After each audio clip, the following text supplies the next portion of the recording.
Can you honestly say you love 100% about everything that you do about your job?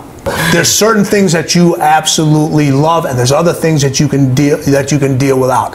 But you gotta crave that end result so intensely that the work becomes irrelevant. A person that wants to be a cleaner, they kind of show themselves. Okay, they kind of show. They're not the ones hiding. They're not the ones constantly celebrating. They're the ones that, you know, they're the ones that show up early. They're the ones that leave. They're the ones that leave late. But it's not just about. You get people that say, "Oh, listen, I gotta. You know, you don't have to work. You don't have to work harder. You got to work smarter." No, you got to work harder and you got to work smarter. You got to do both of them. This is not a substitute. You're not substituting one. So when you find those individuals, they're the ones that come in. They're not easily distracted. All right, they come in. They ask for more work. They're the ones you want to put. They're the ones that are asking for pressure situations.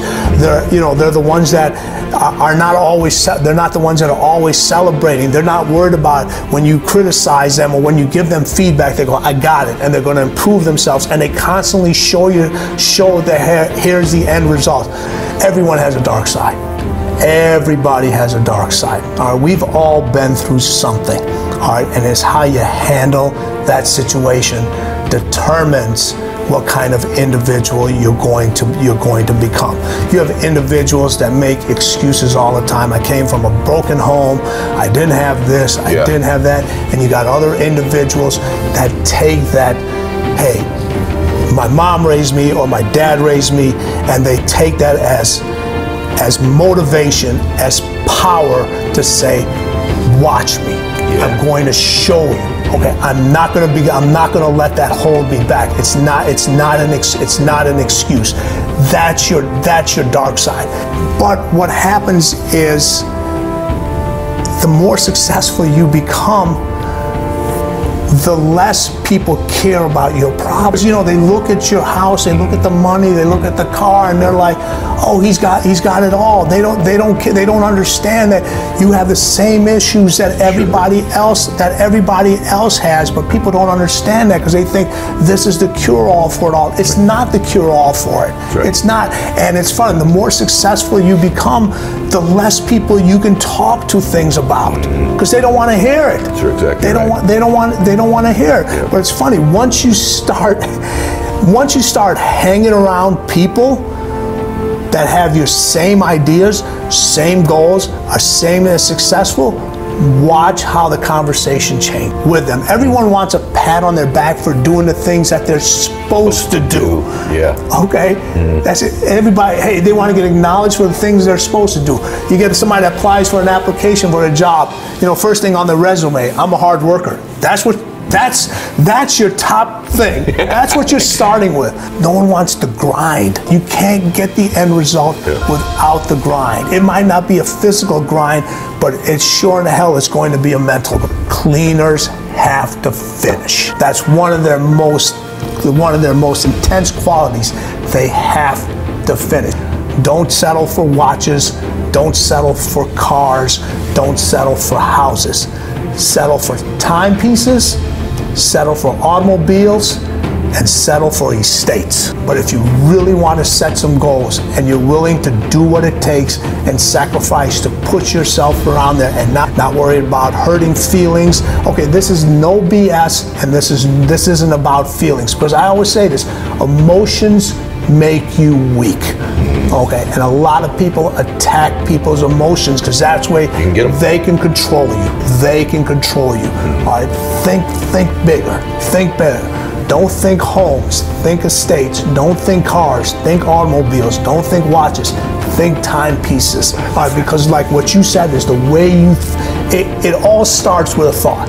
The goals that they set for themselves is so much higher than anybody else is going to set for them. Yeah. So they only compete against themselves. You know, this is what closers look in the mirror, okay, and they say, that's my competition.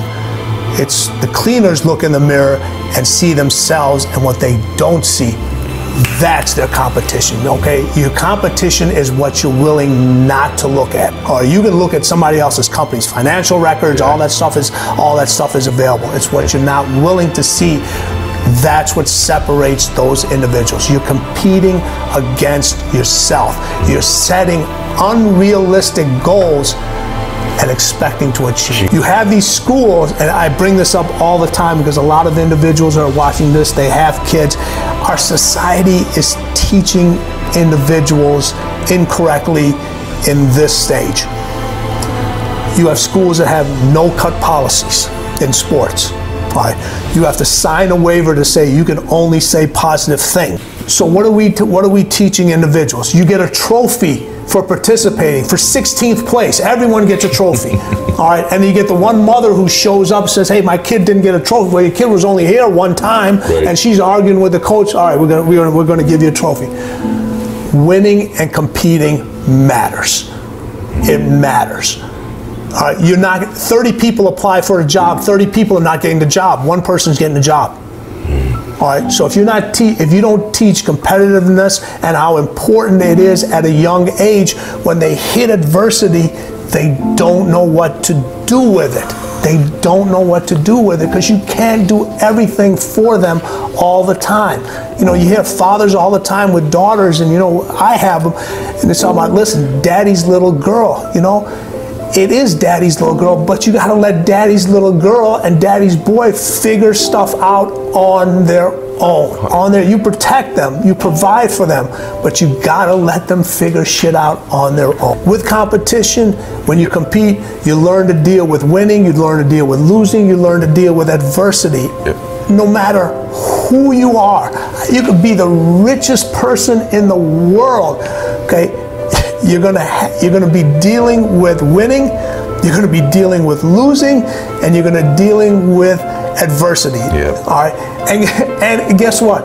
Somebody else is gonna have to deal with winning, losing, adversity. It never ends. You know, I keep saying it, but we're getting too soft. Everyone talks about, you know, nobody moves anymore. We're getting unhealthy. Listen, we have access to some of the healthiest foods, all the diets out there, all the knowledge. There's more gyms opening now than ever before, and why is the obesity rate going up? You have the knowledge. You know, hey, if I eat this, this is what's going to happen. If I eat this, this is not going to. But people want to make excuses. You know, I got a slow metabolism rate. I'm big boned and all that. No, you're eating too much. All right, let's stop making excuses. All right, there are people out there that do have those conditions. Sure. Okay, we overcomplicate things. Move more, eat less equals weight loss. There's a lot of talented people that succeed at nothing, at absolutely nothing. Now, when you have that individual that's talented, you have that individual that knows how to work hard, all right, and they have the intelligence, okay, and this is key. This is key because this is what's missing now with individuals. All right, you have the talent, you have the intelligence, all right, you know how to compete. You don't have the resiliency. You don't have that.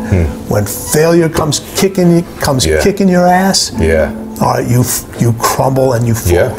All right, you crumble. You gotta have that resiliency over and over again.